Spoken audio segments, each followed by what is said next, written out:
কোরআন মানুষকে সম্মানিত করে। কোরআন মানুষকে কিভাবে সম্মানিত করে? হযরতে বেলাল একজন কৃতদাস, উমাইয়ার গোলাম ছিলেন হযরতে বেলাল। তো এই বেলাল রাদিয়াল্লাহু তাআলা আনহু ইসলামের ছায়াতলে আসার কারণে আল্লাহ রাব্বুল আলামিন হযরতে বেলালকে এত সম্মানিত করেছেন, এই পৃথিবীর বুকে তার সম্মান সীমাবদ্ধ করেন নাই আল্লাহ, আরশে আজিম পর্যন্ত হযরতে বেলালের সম্মান বৃদ্ধি করে দিয়েছিলেন। সুবহানাল্লাহ। কেমনি ভাবে? ইসলামের প্রথম সময়ে দুর্বলরা কিন্তু ইসলাম গ্রহণ করেছিলেন। দুর্বল সাহাবী, গরিব সাহাবী, তারা ইসলাম গ্রহণ করেছিলেন। তো হযরতে বেলাল রাদিয়াল্লাহু তাআলা আনহু ইসলাম গ্রহণ করেছেন। ওনার জিবাটা মোটা ছিল, কালো মানুষ, গায়ে পোশাক ছিল না। এই উমাইয়া এত খারাপ ছিল, হযরতে বেলালকে খালি গায়ে রাখত, তার পায়ে স্যান্ডেল দিত না। তো তার বন্ধুরা জিজ্ঞেস করেছে যে, উমাইয়া, তোমার তো অর্থর অভাব নাই, টাকা পয়সার অভাব নাই, তোমার কৃতদাস, তোমারই তো কাজ করে এই বেলাল। এই বেলালের পায়ে যদি একটা স্যান্ডেল দাও, তাহলে এই মরুভূমির উত্তপ্ত বালিতে তার পাটা পুড়ে না। তাকে যদি একটু কাপড় দাও, তাহলে তাকে এই ঠান্ডাতে কষ্ট পেতে হয় না। তাই উমাইয়া এতটা খারাপ ছিল, উমাইয়া এর কথার অ্যান্সারে বলেছিল যে মনিবের গায়েও পোশাক থাকবে আর গোলামের গায়েও পোশাক থাকবে, মনিবের পায়ে জুতা থাকবে, গোলামের পায়েও জুতা থাকবে, তাহলে মনিব আর গোলামের পার্থক্য কি হলো? কতটা খারাপ মানুষ! মানে তার টেন্ডেন্সি হলো যে আমি মনিব, আমার গায়ে জামা থাকবে, আমার গায়ে পায়ে জুতা থাকবে, ও বেলালের গায়ে কেন জামা থাকবে, বেলালের পায়ে কেন জুতা থাকবে? এই কারণে তাকে খালি গায়ে থাকতে হতো, পায়ে জুতা থাকতো না, স্যান্ডেল ছিল না, খাবার ছিল না। এই বেলাল রাদিয়াল্লাহু তাআলা আনহু ইসলাম গ্রহণ করার কারণে আল্লাহ কত সম্মানিত করেছেন। ইসলামের যখন সুদিন শুরু হয়ে গেল, অনেক সাহাবী ইসলাম গ্রহণ করলেন, অনেক সুন্দর সুন্দর সুরওয়ালা সাহাবী ইসলাম গ্রহণ করলেন। একদিন নবীকে বললেন, ইয়া রাসূলুল্লাহ, ইয়া হাবিবাল্লাহ, নবী গো, হযরতে বেলালের আজান শুনতে ভালো লাগে না, জিহ্বাটা মোটা, কণ্ঠ ভালো না, ঠোঁটগুলো মোটা, সিন উচ্চারণ সুন্দরভাবে করতে পারে না। তো নবী গো, এখন তো অনেক সাহাবী ইসলাম গ্রহণ করেছে, এই সকল সাহাবীদের মধ্যে কাউকে আপনি আজানের দায়িত্বটা দেন, তাহলে আজানটা শুনতে ভালো লাগবে।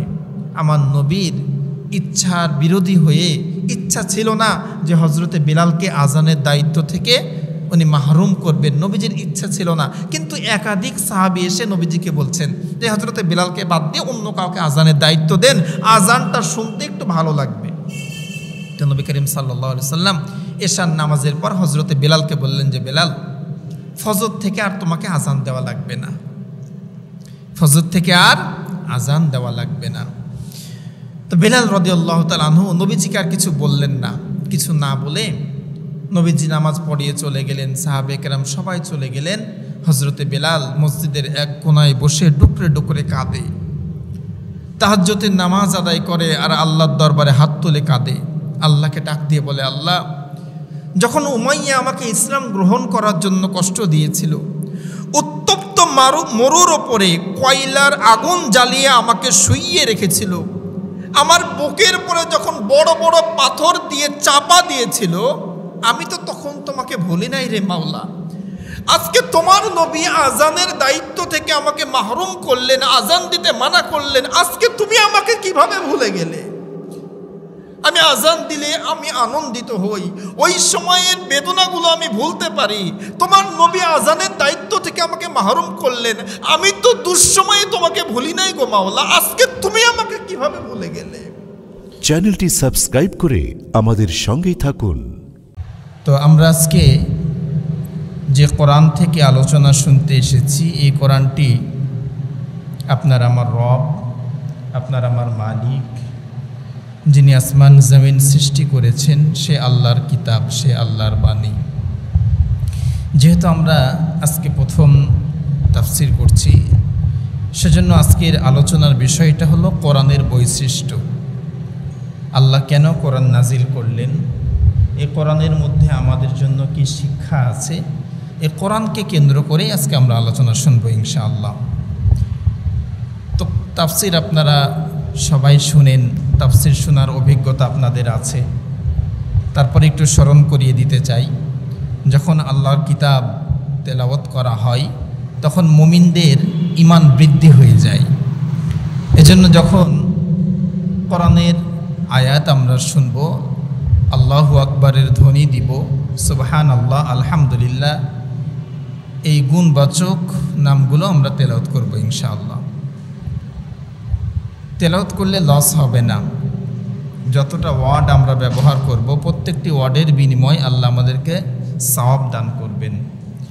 আর কিয়ামতের ময়দানে আল্লাহ রাব্বুল আলামিন যে আমাদেরকে হায়াত দিয়েছেন প্রত্যেকটি সেকেন্ডের হিসাব আল্লাহ নেবেন।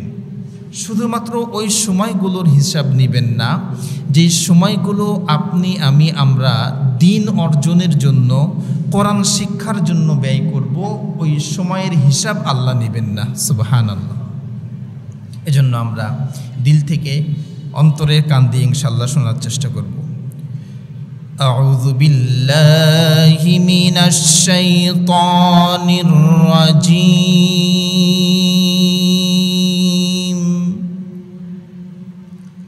বিসমিল্লাহির রাহমানির রাহিম।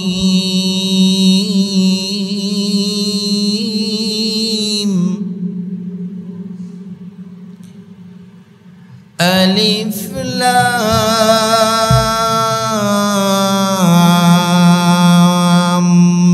মিম।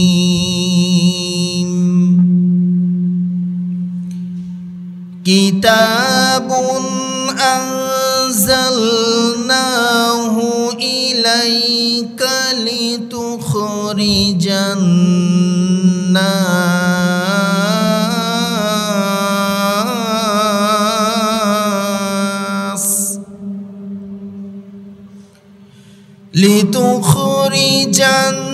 الناس من الظلمات إلى النور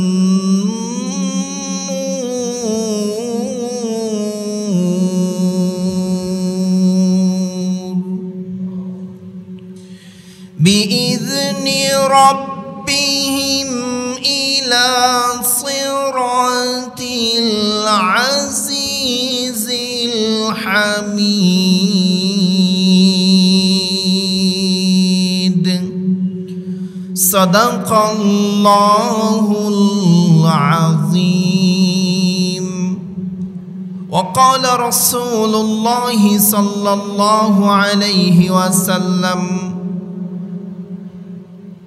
إنما الأعمال بالنيات أو كما قال عليه الصلاة والسلام طلب العلم فريضة على كل مسلم الحمد لله আল্লাহ রাব্বুল আলামিনের দরবারে শুকরিয়া যে আল্লাহর অশেষ মেহেরবানিতে আমরা তাফসিরে উপস্থিত হতে পেরেছি, কোরআনের বাণী শুনতে পেরেছি। সকলেই আল্লাহর দরবারে শুকরিয়া আদায় করি, আলহামদুলিল্লাহ। লক্ষ কোটি দরুদ এবং সালাম সর্বযুগের সর্বকালের সর্বশ্রেষ্ঠ মহামানব আপনার আমার প্রাণপ্রিয় নবী মুহাম্মদুর রাসূলুল্লাহ সাল্লাল্লাহু আলাইহি ওয়াসাল্লামের। আজকের আমাদের আলোচনার বিষয় কোরআনের মুআজিজা। আল্লাহ রাব্বুল আলামিন যে আমাদেরকে কিতাব দান করেছেন, কোরআন দান করেছেন, এই কোরআনের মুআজিজা সম্পর্কে আমরা শুনব।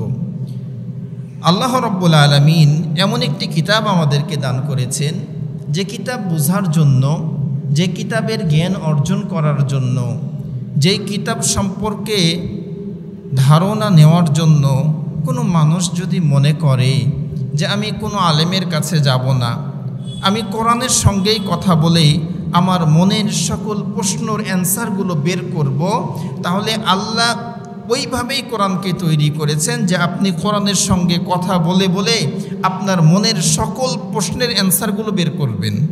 এইভাবে আল্লাহ কোরআনটাকে সাজিয়েছেন। মানে আপনার মনে যত প্রশ্ন আছে সব প্রশ্নের অ্যান্সারগুলো আল্লাহ কোরআনে দিয়ে দিয়েছেন। শুধু আপনাকে প্রশ্নের অ্যান্সারগুলো বের করে দেখতে হবে, খুঁজতে হবে যে আমি যেটা চাচ্ছি এটা কোরআনের কোথায় আছে। আপনার মনে যত প্রশ্ন আছে সকল প্রশ্নের অ্যান্সার আল্লাহ এই কোরআনে দিয়ে দিয়েছেন। তাহলে প্রথম কথা হলো যে এই কোরআনটা আল্লাহর বাণী। কার বাণী বলেন তো? আল্লাহর বাণী। তো এটা যে আল্লাহর বাণী, এটা আমরা কোরআনে কোথায় পাবো? কোরআনে আছে কি না? কোরআনের কোন জায়গায় আছে যে এটা আল্লাহর বাণী? আল্লাহ রাব্বুল আলামিন পবিত্র কোরআনুল কারীমের 42 নম্বর সূরা আশ-শূরা 17 নম্বর আয়াত, এই আয়াতের মাধ্যমে আল্লাহ সাক্ষ্য দিচ্ছেন যে এই কিতাবটা আমার বাণী। আল্লাহ রাব্বুল আলামিন বলেন, আল্লাহুল্লাযী আনজালাল কিতাবা বিল হাক্কি ওয়াল মিজান। আল্লাহ রাব্বুল আলামিন বলেন, আল্লাহ যিনি আসমান জমিনের মালিক, সত্য সহকারে এই কিতাব নাজিল করেছেন, এই মিজান নাজিল করেছেন। আল্লাহ বলছেন আল্লাহুল্লাযী আনজালাল কিতাব, আল্লাহ এই কিতাব নাজিল করেছেন, সত্যতার সঙ্গে মিজানের সঙ্গে এই কিতাব নাজিল করেছেন। তাহলে এই আয়াতের মধ্যে আল্লাহ বললেন যে সত্যতার সঙ্গে এই কিতাব আমি নাজিল করেছি।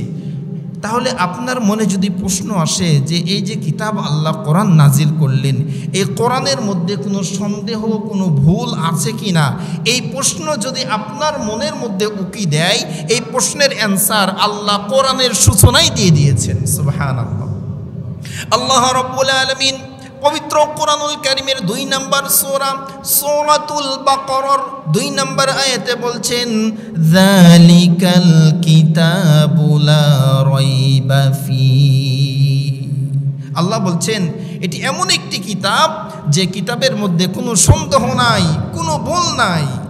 যদি তোমরা মনে করো যে এই কিতাবের মধ্যে কোনো ভুল আছে, সন্দেহ আছে, তাহলে তোমরা এরকম একটা কিতাব তৈরি করো। আল্লাহ চ্যালেঞ্জ ছুড়ে দিয়েছেন যে তোমরা চেষ্টা করো, দেখো যে এরকম আর একটা কিতাব তৈরি করতে পারো কিনা। আল্লাহ রাব্বুল আলামিন সেই সময়ের কাফেরেরা যখন আল্লাহ কোরআন নাজিল করেন নবীর পরে, তারা সন্দেহ করেছিল যে এটা মনে হয় মুহাম্মদের বানানো কোনো কিতাব, মুহাম্মদের বানানো কোনো রচনার কিতাব, কোনো কবিতার কিতাব। বলুন নাউজুবিল্লাহ। এই প্রশ্ন যখন তারা করেছিল সেই সময়ের কাফেরেরা, সে সময়ের কাফেরদের অ্যান্সার আল্লাহ পবিত্র কোরআনে দান করেছিলেন যে এটা আসলে দুনিয়ার মানুষের তৈরি করা কোনো কিতাব না, এটা আল্লাহর পক্ষ থেকে নাজিল হওয়া একটা কিতাব। সেই সময়ের কাফেরেরা সন্দেহ করেছিল যে এটা হয়তোবা আল্লাহর বাণী নয়, এটা হয়তোবা মুহাম্মদের তৈরি করা কোনো মন গড়া কিতাব। আল্লাহ রাব্বুল আলামিন সেই সময়ের কাফেরদেরকে চ্যালেঞ্জ ছুড়ে দিলেন, যদি তোমাদের মনে হয় এটা মানুষের তৈরি করা কোনো কিতাব, তাহলে তোমরা একটা এরকম কিতাব তৈরি করে নিয়ে আসো। আল্লাহ রাব্বুল আলামিন বলেন, ওয়া ইন কুনতুম ফি রাইবিম মিম্মা নাযালনা আলা আবদিনা ফাতু বিসূরাতিন মিন মিথলি وادعوا شهداءكم من دون الله إن كنتم صادقين। আল্লাহ রাব্বুল আলামিন বলেন একটা কিতাব তৈরি করার দরকার নাই, ফাতু বিসূরা, একটা সূরা তোমরা তৈরি করে নিয়ে আসো, একটা সূরা তৈরি করে নিয়ে আসো। আমি আল্লাহ ব্যতীত দুনিয়ার যত মানুষ আছে সবার সাহায্য নাও, সবার হেল্প নিয়ে যদি পারো তোমরা একটা সূরা তৈরি করে একটা সূরা বানিয়ে নিয়ে আসো। সেই সময়ের একজন কবি ছিলেন, কবি লাবিদ, যিনার অনেক নাম ছিল, যশ ছিল, খ্যাতি ছিল। আল্লাহর পক্ষ থেকে যখন চ্যালেঞ্জ চলে আসলো, ওই কবি লাবিদকে যে বলল যে আল্লাহর পক্ষ থেকে চ্যালেঞ্জ এসেছে, এটা নাকি আল্লাহর কিতাব, আল্লাহর বাণী, আমাদেরকে চ্যালেঞ্জ করা হয়েছে, আপনি তো আমাদের লিডার, আপনি তো হেড, আপনার সাহায্য আমরা চাচ্ছি, একটা কিতাব দেখেন তো তৈরি করা যায় কিনা। কিন্তু কি আশ্চর্যের বিষয়, তদানীন্তন সময়ের সকল জ্ঞানীরা একসঙ্গে হয়ে পবিত্র কোরআনুল কারীমের একটা সূরার মতো সূরা তৈরি করতে পারে নাই। বলুন আল্লাহু আকবার। একটা সূরা তৈরি করতে পারেন নাই। তো তারা যখন পারল না, আল্লাহর পক্ষ থেকে দ্বিতীয় চ্যালেঞ্জ চলে আসলো যে তোমরা যখন সূরা পারলে না, একটা ছোট্ট আয়াত তৈরি করো। সূরা কাউসার আল্লাহ নাজিল করলেন। সূরা কাউসার নাজিলের পরে নবীজি সূরা কাউসারের 2টি আয়াত, প্রথম 2টি ইন্না আতাইনাকাল কাউসার ফাসাল্লি লিরাব্বিকা ওয়ানহার, এই 2টি আয়াত কাবা শরীফের গায়ে লাগিয়ে দিলেন এবং কাফেরদেরকে বললেন যে একটা সূরা তো পারো না, একটা আয়াত তৈরি করে এখানে লাগিয়ে দাও। তদানীন্তন সময়ের কাফেরেরা সকলের সঙ্গবদ্ধ হয়ে, একত্রিত হয়ে, একসঙ্গে হয়ে সূরা কাউসারের 3 নম্বর আয়াতটা তৈরি করার জন্য চেষ্টা শুরু করে দিলেন। দিনের পরে দিন চলে যায়, রাতের পরে রাত চলে যায়, সপ্তাহের পরে সপ্তাহ চলে যায়, মাসের পরে মাস চলে যায়, কিন্তু কি আশ্চর্যের বিষয়, ওই সকল কবিরা জ্ঞানীরা সূরা কাউসারের 3 নম্বর আয়াতটা তৈরি করতে পারেন নাই, সম্ভব হয় নাই তাদের দ্বারা। তো তাদের লিডার যিনি ছিলেন কবি লাবিদ, উনি ওই 3 নম্বর আয়াতের জায়গায় একটা ওয়ার্ড তৈরি করলেন, লাইসা মিন হাদা কালামিল বাশার। এই ওয়ার্ডটা তৈরি করলেন, ওয়ার্ডের অর্থের সঙ্গে মিল নাই, কিন্তু ছন্দের সঙ্গে মিল করে ওই ওয়ার্ডটি তৈরি করে কাবা শরীফের গায়ে লাগিয়ে দিলেন। লাগিয়ে দিয়ে এটাই বোঝালেন যে লাইসা হাদা মিন কালামিল বাশার, এই কিতাব মানুষের তৈরি করা কোনো কিতাব না, এই দুনিয়ার মানুষের পক্ষে এই কিতাব তৈরি করা, একটা অক্ষর, একটা ওয়ার্ড তৈরি করা সম্ভব না। বলুন সুবহানাল্লাহ। লাইসা হাদা মিন কালামিল বাশার, এটা আল্লাহর পক্ষ থেকে নাজিলকৃত একটি কালাম, এটা মানুষের পক্ষে তৈরি করা সম্ভব না। এটা তো ওই সময়ের কাফেরদের কথা। এই সময়ে তথ্য প্রযুক্তির এই যুগের কাফেররাও কোরআন নিয়ে অনেক গবেষণা করেছে, কোরআনের ভুল ধরার চেষ্টা করেছে, কিন্তু তারা কোরআনের একটি ভুলও খুঁজে পান নাই। বলুন সুবহানাল্লাহ। আমরা কে না জানি ডক্টর মুরিস বুকাইলির কথা, যিনি কোরআনের ভুল ধরার জন্য আরবি ভাষা শিখেছিলেন, এমনভাবে শিখেছিলেন যে কোরআন সামনে আসলেই উনি ওনার ভাষার মতো সব বুঝতে পারতেন। এইভাবে আরবি শিখে উনি কোরআনের ভুল ধরার চেষ্টা করেছেন, কিন্তু কি আশ্চর্যের বিষয়, উনি জ্ঞানী মানুষ, উনি গবেষক মানুষ, কোরআনের যেই অংশে নজর দিয়েছেন সেই অংশটা বিজ্ঞান দিয়ে, তথ্য দিয়ে ভরা, উনি সর্বশেষ ইসলাম গ্রহণ করতে বাধ্য হয়েছেন। সুবহানাল্লাহ। এটা হলো কোরআনের মুআজিজা, যে আল্লাহ রাব্বুল আলামিন আমাদেরকে এমন একটি কিতাব দান করেছেন, এমন একটি কালাম দান করেছেন, যে কালামের তুলনা অন্য কোনো কালাম দিয়ে হবে না, এটা আল্লাহর পক্ষ থেকে। তাহলে আমরা শুনতে পারলাম, জানতে পারলাম যে আল্লাহ রাব্বুল আলামিন আমাদের উপরে যে কোরআন নাজিল করেছে, এটা আল্লাহর পক্ষ থেকে নাজিলকৃত একটি বাণী, যার কোনো তুলনা হবে না, যার কোনো উদাহরণ হবে না। তো আসুন, আমাদের মনে যদি আরেকটি প্রশ্ন আসে যে হুজুর, বুঝলাম এটা আল্লাহর বাণী, আল্লাহ নাজিল করেছেন নির্ভুলভাবে, তো এই কিতাবটা আল্লাহ রাব্বুল আলামিন কার উপরে নাজিল করেছেন? এরকম প্রশ্ন আমাদের মনে যদি আসে, কোনো হুজুরের কাছে, কোনো আলেমের কাছে যাওয়ার দরকার নাই।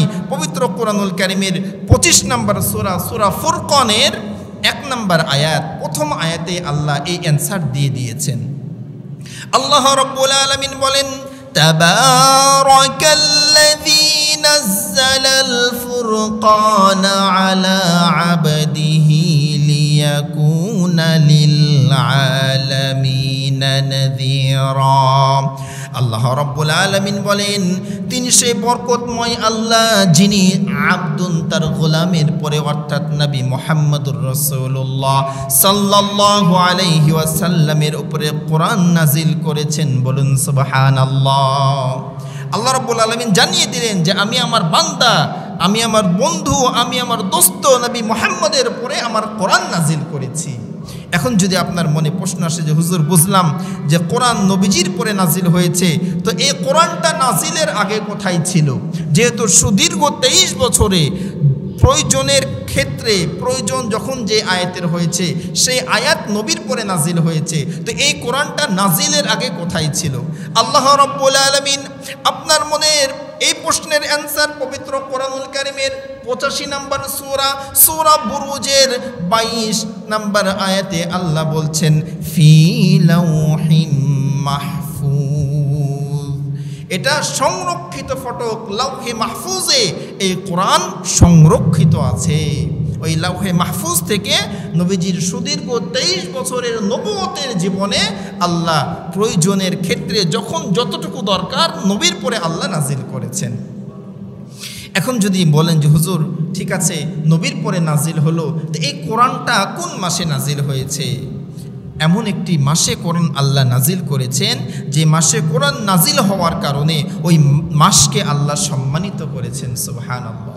আল্লাহ রাব্বুল আলামিন পবিত্র কোরআনুল কারীমের 2 নম্বর সূরা সূরাতুল বাকারা 185 নম্বর আয়াতে আল্লাহ বলেন, শাহরু রমাদানাল্লাযী উনজিলা ফীহিল কুরআন।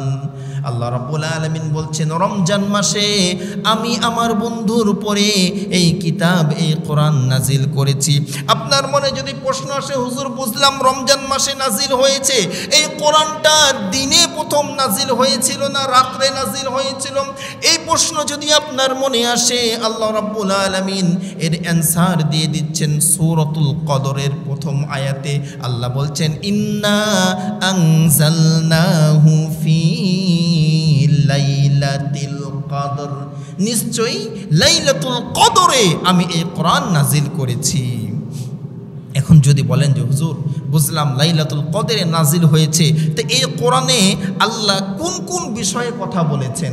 আমরা তো মানুষ, আমাদের অর্থনীতি আছে, সমাজনীতি আছে, পরিবার নীতি আছে, আমাদের জীবনে অনেক জটিল জটিল বিষয় আছে, তো সব বিষয়েই কি কোরআনে কথা বলা আছে? এরকম যদি চিন্তা আপনার মনে আসে, আপনার চিন্তার অ্যান্সার পবিত্র কোরআনুল কারীমের 16 নম্বর সূরা নাহালের 89 নম্বর আয়াতে আল্লাহ বলছেন।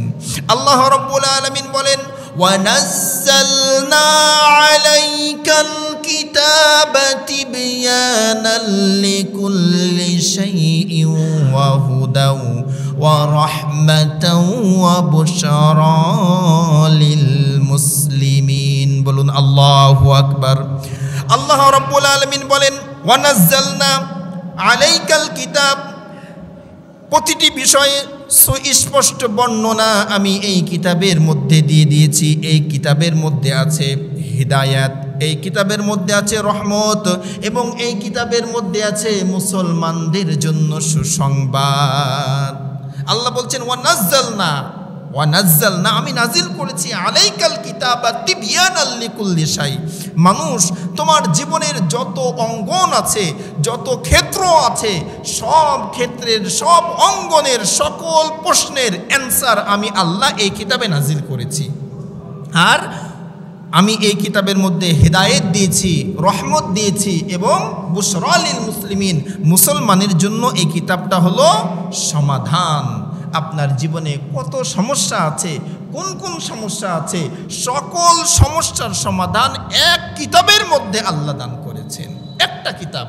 আপনি যখন কোরআনের কাছে আত্মসমর্পণ করবেন, নিজেকে সুপর্দ করে দিবেন, কোরআনের কাছে নিজেকে বিলিয়ে দিবেন, আপনার জীবনের যত বড়ই সমস্যা হোক না কেন, এই কিতাবের মধ্যে আল্লাহ সমাধান দিয়ে দিয়েছেন। সকল সমস্যার সমাধান একমাত্র আল কোরআন। আসলে আমরা কোরআন মানি না, কোরআন জানি না। কোরআন যদি মানতাম, জানতাম, তাহলে আমাদের জীবনে কোনো সমস্যাই আসলে থাকতো না। সমস্যা শেষ নাই। আপনি কোন দিকে তাকাবেন? আপনার ব্যক্তিগত জীবনের দিকে তাকান। কোরআন না মানার কারণে আপনার ব্যক্তি জীবনে আপনি একজন আদর্শ মানুষ হতে পারেন নাই। কত ভুল, কত পাপ, কত অন্যায় করছি। এর কারণ কি?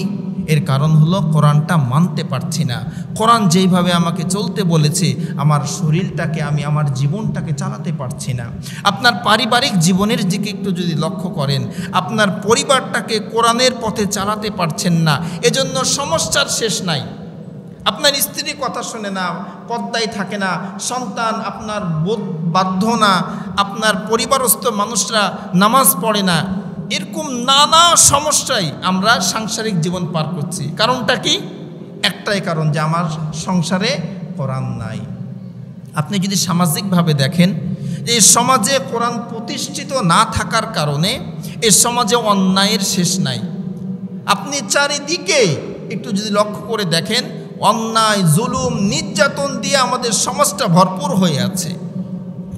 সুদ, ঘুষ, জেনা, অন্যায়, এরপরে চাঁদাবাজি, হানাহানি, মারামারি, সব কিছু দিয়ে সমাজটা ছয়লাভ হয়ে আছে। কারণ কি? এর সমাজে কোরআন প্রতিষ্ঠিত নাই। কোরআন যদি সমাজে প্রতিষ্ঠিত থাকতো ভাই, তাহলে এগুলো এমনি বিদায় নিয়ে নিত। আপনাকে আমাকে এত কষ্ট করা লাগতো না, ওয়াজ করা লাগতো না, ওয়াজ শোনা লাগতো না, মানুষকে এত হেদায়েতের বাণী দেওয়া লাগতো না, যদি কোরআনটা সমাজে প্রতিষ্ঠিত থাকতো। কোরআন প্রতিষ্ঠিত না থাকার কারণে আমাদের এত সমস্যা। এখন আন্তর্জাতিক পর্যায়েও কোরআনের শিক্ষা, কোরআনের আইন চালু না থাকার কারণে আন্তর্জাতিক পর্যায়েও কত সমস্যা। আপনারা লক্ষ্য করেছেন গাজার মুসলমানদের কি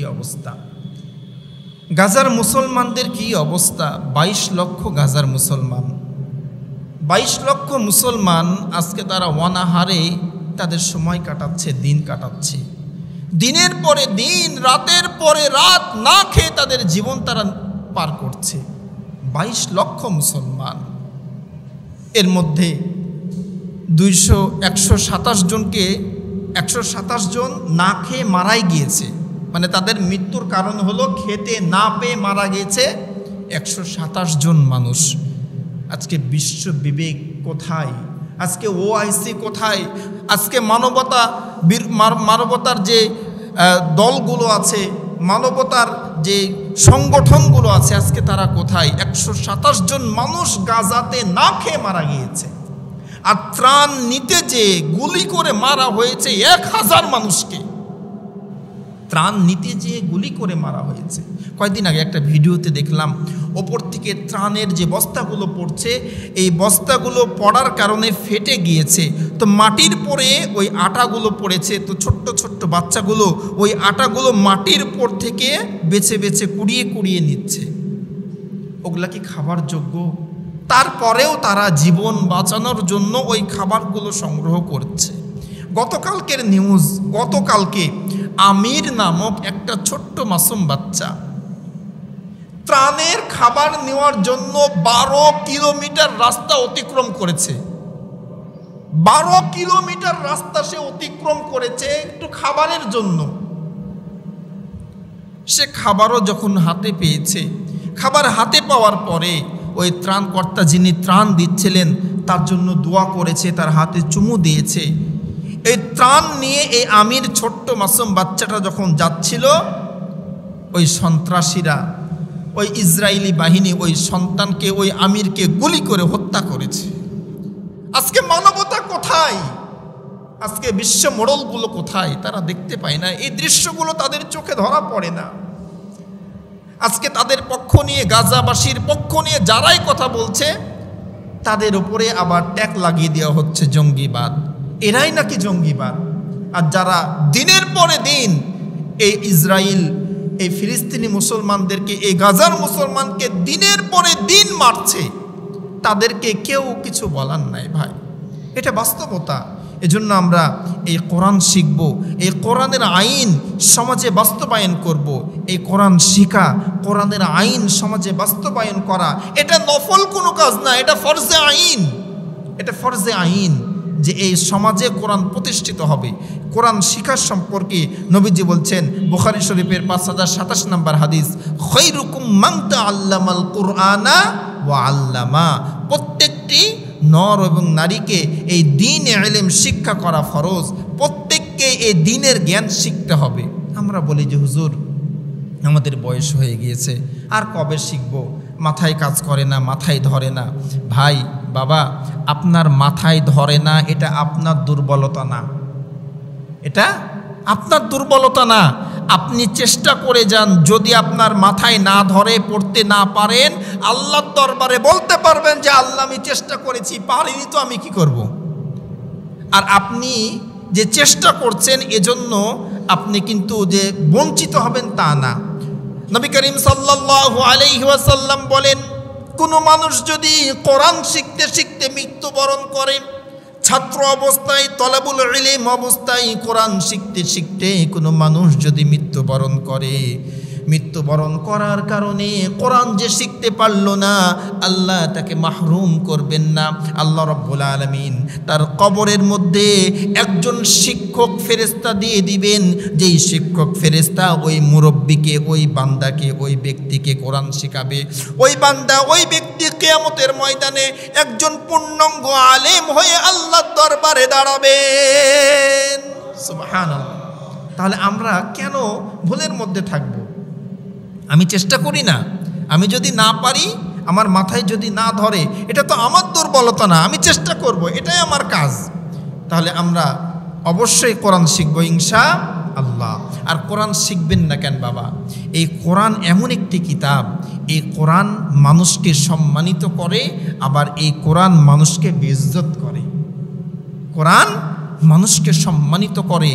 নবীজির হাদিস, নবীজি বলছেন ইন্নাল্লাহ ইয়ারফাউ বিহাযাল কিতাবি আকওয়ামান ওয়া ইয়াযউ বিহি আখারিন। নবীজি বলছেন যে এই কিতাব মানুষকে সম্মানিত করে, সম্মানের উচ্চ স্তরে নিয়ে যায়। আবার এই কোরআন মানুষকে লাঞ্ছিত করে, বেইজ্জত করে। কখন? যখন মানুষ এই কোরআন থেকে দূরে সরে যায়, কোরআন শিখে না, কোরআনের আমল করে না, তখন ওই কোরআন মানুষকে লাঞ্ছিত করে। এই কোরআন যে মানুষকে সম্মানিত করে, এর উদাহরণ অনেক আছে। এই বর্তমান পৃথিবীতে আপনারা যদি একটু হিসাব করি, চিন্তা করি, তাহলে দেখতে পারবো যে মানুষকে কিভাবে কোরআন সম্মানিত করে। অনেক উদাহরণ আছে। নবী করিম সাল্লাল্লাহু আলাইহি ওয়াসাল্লামের জামানায় হযরতে ওমরে ফারুক রাদিয়াল্লাহু তাআলা আনহু, এই ওমর রাদিয়াল্লাহু তাআলা আনহুর জীবনী ফার্স্টের যে অবস্থা ছিল নবুয়তের, এই ইসলাম গ্রহণের আগে উনি কি ছিলেন? এলাকার টপ টেরর ছিলেন, সন্ত্রাস ছিলেন। এতটাই খারাপ মানুষ ছিলেন যে নবীকে হত্যা করার জন্য বাড়ির থেকে বের হয়েছিল, এত খারাপ মানুষ। এই ওমর যখন কোরআনের কাছে আসলেন, কোরআনের জ্ঞান অর্জন করলেন, ইসলামের কাছে স্যারেন্ডার করলেন, মাথা নত করলেন, আল্লাহ ওনার সম্মান কত বৃদ্ধি করেছেন। হযরত ওমর রাদিয়াল্লাহু তাআলা আনহু মসজিদে আকসা, এই ফিলিস্তিনের মসজিদ, এই মসজিদে আকসার পাশে হিলান দিয়ে বসে আছে। একজন জিজ্ঞাসা করলেন যে ওমর, কি ব্যাপার, আপনার মন খারাপ কেন? রাষ্ট্রের অবস্থা কি খারাপ নাকি? তো হযরত ওমর বললেন, না, আমার রাষ্ট্র তো খুব ভালো চলছে। তাহলে কি শরীর খারাপ? না, আমার শরীরও ভালো আছে। তো মন খারাপ কেন? হযরত ওমর ডাক দিয়ে বলেন, ভাই শোনো, প্রশ্ন যখন করেছ, এই যে মসজিদে আকসার পাশে আমি বসে আছি, এমতো অবস্থায় আমার বাল্যকালের কথা মনে হয়ে গেল। বাল্যকালে আমার বাবা খাত্তাবের সঙ্গে আমি এই মসজিদে আকসার পাশে দুম্বা, উট, ছাগল, ভেড়াগুলো চড়াতে আসতাম। আমি ওমর ওই ভেড়াগুলোকে, ছাগলগুলোকে ডানে যেতে বললে তারা বামে যেত, বামে যেতে বললে ডানে যেত। আমার কথা ওই ভেড়াগুলো, ছাগলগুলো শুনতো না। আমার বাবা খাত্তাব আমাকে বলেছিল, ওমর তুমি ভেড়া চড়াতে পারো না, উট দুম্বা চড়াতে পারো না, তুমি জীবনে কি করবে, কি করে খাবে? বলি না যে এই কাজটাও করতে পারিস না, জীবনে কি করবি? এই কথা হযরতে ওমরের বাবা খাত্তাব বলেছিল যে এই উট দুম্বাগুলো চড়াতে পারো না, জীবনে কি করবে তুমি? হযরতে ওমর ডাক দিয়ে বলেন, ভাই শুনো, প্রশ্ন যখন করেছো, আমি ওমর উট দুম্বাগুলো চড়াতে পারতাম না। আমি এখন চিন্তা করছি যে ওমরের কথা উট দুম্বা শুনতো না। আমি ওমর এখন অর্ধ পৃথিবীর শাসনকর্তা, অর্ধ পৃথিবীর শাসক। আমি ওমর যদি একটা কথা বলে দিই, ওই কথাটাই একটা আইন হয়ে যায়, বিধান হয়ে যায়। আমি যদি একটা আদেশ কাউকে করি, ওই আদেশ মানার জন্য সে বাধ্য হয়ে যায়। আমার কথায় অর্ধ পৃথিবী আজকে চলছে। আমি চিন্তা করছি যে ওমরের কথা উট দুম্বা ভেড়াগুলো শুনতো না, আজকে ওমরের কথায় অর্ধ পৃথিবী চলছে। এই ক্ষমতা কে দিল ওমরকে? ভাই শুনে যাও, শুনে যাও, আমাকে এই ক্ষমতা একমাত্র আল্লাহর কিতাব কোরআন দান করেছেন। একমাত্র কোরআন আমাকে এই সম্মান, এই ক্ষমতা দান করেছেন। আমি যদি আগের মতো জাহেল থাকতাম, তাহলে এই ক্ষমতা আমার হাতে আসতো না। হযরতে ওমরে ফারুক রাদিয়াল্লাহু তাআলা আনহু, আল্লাহ রাব্বুল আলামিন তাকে এত সম্মানিত করেছেন যে নবীজির ইন্তেকালের পরে, হযরত ওমরের জামানায় নবী করিম সাল্লাল্লাহু আলাইহি সাল্লাম ইন্তেকালের পরে খোলাফায়ে রাশেদার আমলে হযরত ওমর রাদিয়াল্লাহু তাআলা আনহু এই মসজিদে আকসা দখলের জন্য আবু উবাইদা ইবনুল জাররাহ রাদিয়াল্লাহু তাআলা আনহুকে একটা বড় দল তৈরি করলেন, করে বললেন যে যাও তুমি মসজিদে আকসাটা দখল করে নিয়ে আসো। মানে পুরো পৃথিবীর একের পরে এক রাষ্ট্র মুসলমানদের দখলে আসছে, পুরো পৃথিবীতে অর্ধেক পৃথিবী দখল হয়ে গিয়েছে মুসলমানদের হাতে। তো হযরত ওমর রাদিয়াল্লাহু তাআলা আনহু আবু উবাইদা ইবনুল জাররাহ রাদিয়াল্লাহু তাআলা আনহুকে একটা বড় দল তৈরি করে বললেন যে মসজিদে আকসার দিকে যাও। তো মসজিদে আকসা দখল করতে যেয়ে যুদ্ধ করার দরকার হয় নাই, ওনারা যখন মসজিদে আকসাটা ঘিরে নিয়েছেন তো ওখানকার যিনি বড় পাদ্রী ছিলেন, খ্রিস্টানের পাদ্রী, উনি এসে বললেন যে আমরা আপনাদের সঙ্গে যুদ্ধ করতে চাই না, কেননা এই সময়ের রোম সাম্রাজ্য আপনাদেরকে দেখে ভয় পায়, আমরা আর কি যুদ্ধ করব। তোলেন আমরা হার মেনে নিলাম, আমরা আপনাদের হাতে মসজিদে আকসার চাবি বুঝিয়ে দিব, তবে একটা শর্তে। কি সত্য?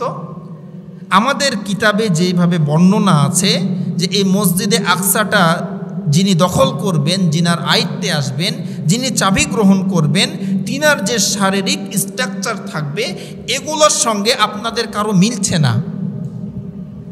মানে আগের কিতাবে এরকম একটা স্ট্রাকচার দেওয়া ছিল যে এমন একজন ব্যক্তি মসজিদে আকসার চাবি নিতে আসবে, সেই ব্যক্তির শারীরিক গঠনের একটা স্ট্রাকচার দেওয়া ছিল, কিন্তু আপনাদের সঙ্গে মিলছে না। তো আবু উবাইদা ইবনুল জাররাহ রাদিয়াল্লাহু তাআলা আনহু বললেন যে আচ্ছা বলেন তো দেখি এই লোকটা কেমন হবে। তো উনি বললেন যে লোকটার হাতে আমরা চাবি দিব তিনার দাড়িগুলো অনেক ঘন হবে, মাথার চুলগুলো একটু পাকা পাকা হবে, তিনার চেহারাটা সুন্দর হবে। উনি যখন মসজিদে আকসার চাবি নিতে আসবেন উনার রাখাল ঘোড়ার পিঠে থাকবে আর উনি ঘোড়ার রশি ধরে থাকবে। সুবহানাল্লাহ। উনি যে পোশাকটা পরে থাকবে ওই পোশাকের মধ্যে 17টা তালি দেওয়া থাকবে। এই কথা শুনে আবু উবাইদা ইবনুল জাররাহ রাদিয়াল্লাহু তাআলা আনহু চিঠি লিখে দিলেন হযরত ওমরকে, হযরত ওমর আমরা তো মসজিদে আকসা দখল করে নিয়েছি, কিন্তু যিনি মেন পণ্ডিত আছেন উনি বলছেন যে আমাদেরকে এই চাবি দিবেন না, আপনাকে দিবেন, আপনি চলে আসেন। হযরত ওমর ফারুক রাদিয়াল্লাহু তাআলা আনহু সঙ্গে একজন গোলামকে নিলেন, গোলামকে নিয়ে বললেন গোলাম রে আমার কাছে তো একটাই উট আছে, একটা উটের পিঠে দুইজনা যদি চড়ি এই উটের পরে জুলুম হয়ে যাবে, উটের পিঠে জুলুম হয়ে যাবে। হযরত ওমর উটের দিকেও লক্ষ্য করেছিলেন যে এক উটের পিঠে দুইজনা চড়লে উটের পরে জুলুম হয়ে যাবে, কিন্তু আমরা এত হতভাগ্যা মুসলমান, আমাদের অধীনস্থ যারা থাকে তাদেরকে গরুর মতো খাটায়, তাদের প্রতি সহানুভূতি আমাদের হয় না। সৃষ্টির শ্রেষ্ঠ মানুষ, তাদের প্রতি সহানুভূতিটুকু আমরা দেখাই না। তো হযরত ওমর ওনাকে বললেন গোলামকে যে একটা যেহেতু ঘোড়া, এই ঘোড়ার পরে দুইজনা উঠলে ঘোড়ার উপরে জুলুম হয়ে যাবে, তো কিছু রাস্তা তুমি উঠবে, উটের দড়ি ধরে ঘোড়ার দড়ি ধরে আমি যাব, আর কিছু রাস্তা আমি উঠবো, তুমি নিচে থাকবে। এইভাবে হযরত ওমর রওনা করলেন মদিনা থেকে। রওনা করার পরে লম্বা একটি সফর শেষ করে যখন মসজিদে আকসার এলাকায় চলে এসেছেন সেই সময় পালি পড়েছে, উটের পিঠে ঘোড়ার পিঠে ওপরে থাকবে চাকর আর ঘোড়ার রশি ধরে থাকবে হযরতে ওমর। চাকর এখন বলছে যে বাদশাহ এতক্ষণ রাস্তা যেইভাবে আসলাম ঠিক আছে, কিন্তু আমি যদি এখন ঘোড়ার উপরে থাকি তাহলে মানুষরা মনে করবে যে আমি মনে হয় বাদশাহ, আমি মনে হয় প্রেসিডেন্ট, আপনি ওপরে উঠেন, আমাকে আপনি এই রশিটা ধরার আপনি আমাকে অনুমতি দেন।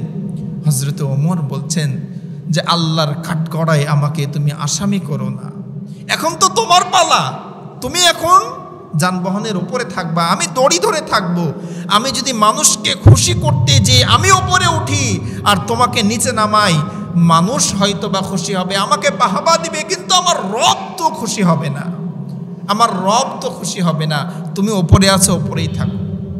হযরত ওমর এইভাবে আস্তে আস্তে একবারে মসজিদে আকসার গেটের সামনে এমতো অবস্থায় পায়ে যে স্যান্ডেলটা ছিল স্যান্ডেলের ফিতা গেছে ছিঁড়ে, তো এক হাতে স্যান্ডেলের ফিতা স্যান্ডেল আর এক হাতে উটের বা ঘোড়ার রশি ধরে মসজিদে আকসার সামনে এসেছেন।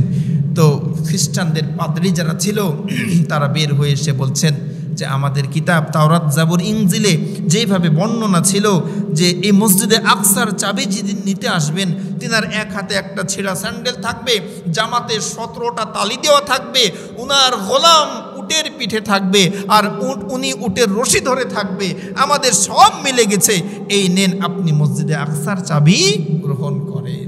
সুবহানাল্লাহ। ওই পণ্ডিত ডাক দিয়ে বলেন, আপনি যদি সুন্দরভাবে সেজে গুজে উটের পিঠে চড়ে আসতেন আপনাকে মসজিদে আকসার চাবি আমরা দিয়ে দিতাম, কিন্তু আমার কিতাবের সঙ্গে মিলে গিয়েছে আপনি কিভাবে আসবেন, আপনার নমনীয়তা দেখে আপনার গোলামের সঙ্গে ব্যবহার দেখে আমরা এতটাই মুগ্ধ হয়েছি, এতটাই আপনার পরে খুশি হয়েছি। এই মসজিদে আকসায় যত ইহুদি আছি, যত খ্রিস্টান আমরা আছি, আমরা সকলেই মুসলমান হতে চাই, আমাদেরকে পড়িয়ে দেন কালেমা লা ইলাহা ইল্লাল্লাহু মুহাম্মাদুর রাসূলুল্লাহ। সবাই মুসলমান হয়ে গেলেন। এটা হলো মুসলমানের চরিত্র, এমন হবে, এরকম ব্যবহার হবে, মানুষের সঙ্গে ভালো ব্যবহার করবে, সে হোক বড় হোক ছোট, সবার সঙ্গে সে ভালো ব্যবহার করবে। আমরা শুনছিলাম যে কোরআন মানুষকে সম্মানিত করে। কোরআন মানুষকে কিভাবে সম্মানিত করে, একবারে শেষ পর্যায়ে এসেছে, আপনাদের কষ্ট হচ্ছে মনে হয় প্রথম দিন। আরেকটা হাদিস শুনে আমরা শেষ করব। হজরতে বেলাল রাদিয়াল্লাহু তাআলা আনহু, হজরতে বেলাল একজন কৃত দাস, উমাইয়ার গোলাম ছিলেন হজরতে বেলাল। তো এই বেলাল রাদিয়াল্লাহু তাআলা আনহু ইসলামের ছায়াতলে আসার কারণে আল্লাহ রাব্বুল আলামিন হজরতে বেলালকে এত সম্মানিত করেছেন, এই পৃথিবীর বুকে তার সম্মান সীমাবদ্ধ করেন নাই আল্লাহ, আরশে আজিম পর্যন্ত হজরতের বেলালের সম্মান বৃদ্ধি করে দিয়েছিলেন। সুবহানাল্লাহ। কেমনিভাবে? ইসলামের প্রথম সময়ে দুর্বলরা কিন্তু ইসলাম গ্রহণ করেছিলেন, দুর্বল সাহাবি, গরিব সাহাবি, তারা ইসলাম গ্রহণ করেছিলেন। তো হজরতে বেলাল রাদিয়াল্লাহু তাআলা আনহু ইসলাম গ্রহণ করেছেন। ওনার জিবাটা মোটা ছিল, কালো মানুষ, গায়ে পোশাক ছিল না। এই উমাইয়া এত খারাপ ছিল, হজরতে বেলালকে খালি গায়ে রাখত, তার পায়ে স্যান্ডেল দিত না।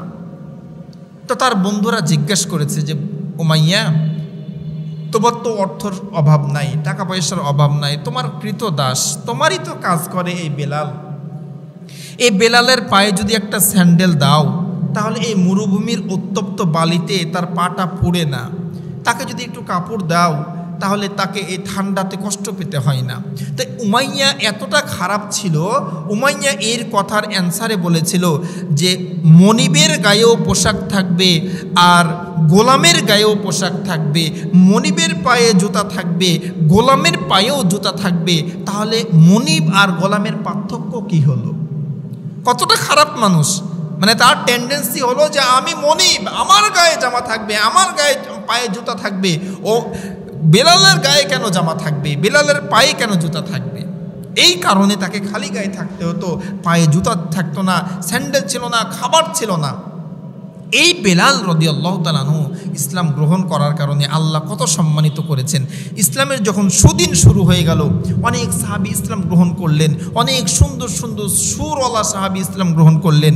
একদিন নবীকে বললেন, ইয়া রাসূলুল্লাহ, ইয়া হাবিবাল্লাহ, নবী গো, হযরতে বেলালের আজান শুনতে ভালো লাগে না, জিহ্বাটা মোটা, কণ্ঠ ভালো না, ঠোঁটগুলো মোটা, সিন উচ্চারণ সুন্দরভাবে করতে পারে না। তো নবী গো, এখন তো অনেক সাহাবী ইসলাম গ্রহণ করেছে, এই সকল সাহাবীদের মধ্যে কাউকে আপনি আজানের দায়িত্বটা দেন, তাহলে আজানটা শুনতে ভালো লাগবে। আমার নবীর ইচ্ছার বিরোধী হয়ে, ইচ্ছা ছিল না যে হজরতে বেলালকে আজানের দায়িত্ব থেকে উনি মাহরুম করবেন, নবীজির ইচ্ছা ছিল না, কিন্তু একাধিক সাহাবী এসে নবীজিকে বলছেন যে হজরতে বেলালকে বাদ দিয়ে অন্য কাউকে আজানের দায়িত্ব দেন, আজানটা শুনতে একটু ভালো লাগবে। তো নবী করিম সাল্লাল্লাহু আলাইহি সাল্লাম এশার নামাজের পর হজরতে বেলালকে বললেন যে বেলাল, ফজর থেকে আর তোমাকে আজান দেওয়া লাগবে না, ফজর থেকে আর আজান দেওয়া লাগবে না। তো বেলাল রাদিয়াল্লাহু তাআলা আনহু নবীজিকে আর কিছু বললেন না, কিছু না বলে নবীজি নামাজ পড়িয়ে চলে গেলেন, সাহাবে কেরাম সবাই চলে গেলেন। হজরতে বেলাল মসজিদের এক কোনায় বসে ডুকরে ডুকরে কাঁদে, তাহাজ্জুদের নামাজ আদায় করে আর আল্লাহর দরবারে হাত তুলে কাঁদে, আল্লাহকে ডাক দিয়ে বলে, আল্লাহ, যখন উমাইয়া আমাকে ইসলাম গ্রহণ করার জন্য কষ্ট দিয়েছিল, উত্তপ্ত মরুর ওপরে কয়লার আগুন জ্বালিয়ে আমাকে শুইয়ে রেখেছিল, আমার বুকের উপরে যখন বড় বড় পাথর দিয়ে চাপা দিয়েছিল, আমি তো তখন তোমাকে ভুলি নাই রে মাওলা। আজকে তোমার নবী আজানের দায়িত্ব থেকে আমাকে মাহরুম করলেন, আজান দিতে মানা করলেন, আজকে তুমি আমাকে কিভাবে ভুলে গেলে? আমি আজান দিলে আমি আনন্দিত হই, ওই সময়ের বেদনাগুলো আমি ভুলতে পারি। তোমার নবী আজানের দায়িত্ব থেকে আমাকে মাহরুম করলেন, আমি তো দুঃসময়ে তোমাকে ভুলি নাই গো মাওলা, আজকে তুমি আমাকে কিভাবে ভুলে গেলে? রাত্রি পার হয়ে যায়, আজানের ওয়াক্ত হয়ে যায়, নতুন মুয়াজ্জিন এসে সুররিত কণ্ঠে আজান দিয়ে দেয়। কিন্তু কি আশ্চর্যের বিষয়, নামাজের যে সময় আর হয় না। নবীজি নামাজের মুসাল্লায় এসে দাঁড়িয়ে আছেন, কিন্তু সুবহ সাদেক হচ্ছে না, আলো ফুটে উঠছে না, নামাজের সময় হচ্ছে না। অপেক্ষা সময় পার হতে আছে। পার হতে হতে হজরতে জিব্রাইল ফেরেশতা এসে নবীজিকে বলছেন, ইয়া রাসূলুল্লাহ, ইয়া হাবিব আল্লাহ, নবী গো, কি ব্যাপার, আজকে কি মসজিদে আজান হয় নাই? নবীজি বলছেন, হ্যাঁ আজান হয়েছে তো, আজকে সুররিত কণ্ঠে আরেকজন মুয়াজ্জিন আজান দিয়েছে। তো জিব্রাইল ফেরেশতা বলেন, ইয়া রাসূলুল্লাহ, ইয়া হাবিব আল্লাহ, আমরা হজরতে বেলালের আজান শুনে বাইতুল মুকাদ্দাসে, বাইতুল মামুরে আমরা নামাজ আদায় করি। হজরতে বেলাল এই জমিনে, এই মক্কা নগরীতে আজান দেয়, আর এই আজানের শব্দ বাইতুল মামুর পর্যন্ত চলে যায়। হজরতে বেলালের আজান শুনে আমরা নামাজ আদায় করি গো নবী। হজরতে বেলাল যদি আজান না দেয়, আল্লাহ বলেছেন কিয়ামত পর্যন্ত সকাল হবে না, কিয়ামত পর্যন্ত সকাল হবে না। আপনি যদি সকাল করতে চান, হজরতে বেলালকে আজান দিতে দেন। কি আল্লাহর কাছে তারা প্রিয় হয়েছিলেন, কতটা আল্লাহর প্রিয় ভাজন হয়েছিলেন এই কোরআনের কারণে, এই ইসলামের কারণে। আমরা আজকে কোরআন না মানার কারণে, ইসলাম না মানার কারণে দিন দিন এই মানুষের, এই উম্মতের আমাদের অবনতি হচ্ছে। কোরআন মানতে পারছি না। এই সমাজের দিকে একটু তাকান, একের পর এক অন্যায়, একের পর এক জুলুম, চাঁদাবাজি, খুন গুম হতেই আছে। এর কারণ কি? এর কারণ হলো কোরআনের আইন সমাজে বাস্তবায়ন নাই। এই যে কিছুদিন পূর্বে আপনারা নিউজ দেখলেন, ঢাকা মিরপুরের যে স্কুল কলেজটা, মাইনস্টাল স্কুল এবং কলেজে যে বিমান বিধ্বস্ত হয়েছিল, এটাকে নিচ্ছুক আপনি দুর্ঘটনা বলবেন? কি আপনাদের কি মনে হয়, এটাকে কি শুধু নিচ্ছুক একটা দুর্ঘটনা বলা যায়? বলা যায় না। গবেষণায় বের হয়েছে, ওই যে বিমানগুলো কিনা হয়েছিল, ওই বিমানগুলো ক্রয়ের জন্য যেই পরিমাণ অর্থ সরকার বাজেট করেছিল, সেই পরিমাণ অর্থ দিয়ে বিমানগুলো ক্রয় করা হয় নাই। এই কারণে একাধিকবার সার্ভিসিং হওয়া ইঞ্জিন দিয়ে বিমান তৈরি করে অল্প দামে আমদানি করার কারণে এই বিমানগুলো বিধ্বস্ত হয়েছে। এগুলোর বিচার হচ্ছে না বলে তো একের পর এরকম দুঃসংবাদ আমাদের কাছে আসছে। এগুলোর বিচার হচ্ছে না বলে গুম খুন একের পর এক বাড়তেই আছে। আজকে চাঁদাবাজির কি অবস্থা বলেন? সুদীর্ঘ 16 বছর আওয়ামী লীগ শাসন করে গেল, আমাদেরকে শোষণ করে গেল, কিন্তু আওয়ামী লীগের শোষণ থেকে যদিও বা বেঁচেছি, কিন্তু এখনও কিন্তু আমরা সেই সফলতার মুখ দেখতে পাচ্ছি না। প্রতিদিন আপনি টেলিভিশনের পর্দায় তাকালে দেখবেন চাঁদাবাজির খবর। লাভ কি আমাদের ভাই? এজন্য আসুন আমাদের ব্যক্তি জীবন থেকে আমরা শুরু করি। আগে নিজের দিকে তাকাই যে আমি কতটুকু কোরআনের আইন মানছি, আমি কতটুকু কোরআন অনুযায়ী নিজেকে চালাচ্ছি। এরপরে আমার পরিবার, আমার অধীনস্থ যারা আছে, আমার স্ত্রী, আমার সন্তান। শুনেন, আপনি ইবাদত করবেন, আপনার স্ত্রী সন্তান ইবাদত করছে না, আল্লাহর হুকুম মানছে না, আপনি ভাবছেন যে আমি ফাঁকতালে জান্নাতে যাব? না, এটা সম্ভব না। নবীজি বলছেন সকলে দায়িত্বশীল, আর সকলকে তার দায়িত্ব সম্পর্কে জিজ্ঞাসিত হতে হবে। আপনার সন্তান, আপনার স্ত্রী, আপনার ছেলে মেয়ে তারা কি করছে, এই বিষয়ে আল্লাহ আপনাকে জিজ্ঞাসা করবেন, এরপরে আপনি পার পাবেন। নবীজি হাদিসের মধ্যে বলছেন যে অনেক পিতা মাতা জাহান্নামে যাবে তার স্ত্রী সন্তানের কারণে। আপনি আজীবন নেক কাজ করেছেন, আপনি জান্নাতে যাবেন, ওই অবস্থাতে আপনার সন্তান আল্লাহর দরবারে দাঁড়িয়ে বলবে, আল্লাহ আমার বাপ খুব ভালো ছিল, আমার বাপ নামাজ পড়েছে, তাহাজ্জুদ গুজার, আমার বাপ সব ইবাদত করেছে, আমি যে ঘুমিয়েছিলাম আমার বাবা আমাকে ডাকে নাই, আমার বাবা নামাজে নিয়ে যায় নাই, খারাপ বন্ধুদের সঙ্গে ছিলাম তারা বলে নাই, আমি খারাপ হয়েছে আমার বাবা বলে নাই, আজকে আমার বাবা জান্নাতে যাবে আমি জাহান্নামে যাব, এটা হবে না, আমার বাবাকে পাড়ি দিয়ে আমি আজকে জাহান্নামে যাব, আপনাকে সঙ্গে নিয়ে যাবে। এজন্য আমি আগে ভালো হব, আমার পরিবারকে ভালো করব, এরপরে আমার সমাজকে আমি ভালো করার চেষ্টা করব। আমি নিজে আগে বাঁচবো, আমার সন্তানদেরকে বাঁচাবো, আত্মীয় স্বজনকে কোরআনের কথা বলবো, এরপরে আস্তে আস্তে আমরা ব্যাপকভাবে চেষ্টা করব কোরআনের রাজ যেন এই বাংলার জমিনে প্রতিষ্ঠিত হয়। এই স্বাধীনতার পর থেকে আজ অবধি অনেক সরকার আসলো আর গেল, কিন্তু কোরআনই একটা সরকার আমরা দেখতে পেলাম না, কোরআনের আইন একটা আমাদের পার্লামেন্টে চালু হলো না। একটু চেষ্টা করি না, একটু দেখি না এই সময়ে এসে এই পরিস্থিতি এসে হয় কি না, কোরআন দিয়ে আমাদের সমাজটা চলুক, দেখি একটু কেমন লাগে। আল্লাহ আমাদের মনের আশা মনের তামান্না পূরণ করুন। এই আলোচনা থেকে আমরা যা শিক্ষা নিলাম, এই শিক্ষার পরে আল্লাহ আমাদেরকে আমল করার তৌফিক দান করুন। আমিন। ওয়া আখির দাওয়ানা আনিল হামদুলিল্লাহি রাব্বিল আলামিন। আপনাদের কাছে আমি কৃতজ্ঞ যে আপনারা আল্লাহর কোরআন শুনতে এসেছেন। আশা করছি ইনশাআল্লাহ সামনে থেকেও আসবেন। সামনের সপ্তাহে আমাদের আলোচনার বিষয়টা আমরা যদি জানিয়ে দিই তাহলে আপনাদের জন্য সুবিধা হবে। আমি চিন্তা করেছি যে আমাদের আলোচনাগুলো কোরআন পাশাপাশি বিজ্ঞান এই টপিক্সের পরে রাখলে কেমন হয়, আপনাদের পরামর্শ নিচ্ছি। আপনারা যেহেতু আমার শ্রোতা, আপনাদের মন মতো আমাকে কিছু বলা লাগবে। এক পাশে কোরআনের আইন আদেশ আর এক পাশে বিজ্ঞান কি বলছে, এই টপিক্সটাকে সামনে নিয়ে কথা বললে আমাদের কি হবে, ঈমান বৃদ্ধি হবে যে আল্লাহ কোরআনে যা বলছে সব তো সত্যি হয়ে যাচ্ছে। এই টপিক্সকে সামনে নিয়ে আমরা আগামী শনিবার বাদ মাগরিব থেকে আলোচনা করব। আল্লাহ আমাদের সবাইকে তৌফিক দান করুন। আমিন। ওয়া আখির দাওয়ানা আনিল হামদুলিল্লাহি রাব্বিল আলামিন। আল্লাহুম্মা আমিন। ربنا ظلمنا أنفسنا وإن لم تغفر لنا وترحمنا لنكونن من الخاسرين। আয় আল্লাহ তাআলা, চেয়ে দেখো তোমার নেককার বান্দাগুলো। আয় আল্লাহ তাআলা, আমি গুনাহগারের মুখ থেকে তোমার কালাম শুনে তোমার আলিশান দরবারে দুইখানা হাত তুলেছে মাওলা। আমি তো গুনাহগার মাওলা, আমার জীবনে গুনাহ তো শেষ নাই গো মাওলা। তুমি তো রহমান, এই সকল বাবাজি যুবক ভাইদের ওসিলায় আমি সহ আমাদের জীবনের গুনাহগুলো তুমি মাফ করে দাও। আয় আল্লাহ তাআলা, এই বাংলার জমিনে কোরআনের রাজ যেন কায়েম হয়ে যায়, এই তৌফিক আমাদেরকে দিও মাওলা। আয় আল্লাহ তাআলা, ততদিন মৃত্যু দিও না যতদিন না দেখতে পাই যে এই বাংলার জমিনে কালেমার পতাকা পথ করে উঠছে মাওলা। আয় আল্লাহ তাআলা, কোরআনের উপরে আমল করে, কোরআনের বিধানের উপরে আমল করে আমাদের জীবনটাকে অতিবাহিত করার তৌফিক তুমি আমাদেরকে দান করে দাও মাওলা। আমাদের পারিবারিক জীবনে সুখ শান্তি দিয়ে দাও, আমাদের সামাজিক জীবনে রাষ্ট্রীয় জীবনে সুখ শান্তির ব্যবস্থা করে দাও। আমাদের যার যা কিছু প্রয়োজন গায়বী খাজানা থেকে পূরণ করে দাও। আয় আল্লাহ তাআলা, অনেকে অসুস্থ বাবাজি হাত তুলেছে মাওলা, তাদেরকে পূর্ণ সুস্থতা দিয়ে দাও, হায়াতে রিজিকে তুমি বরকত দান করে দাও।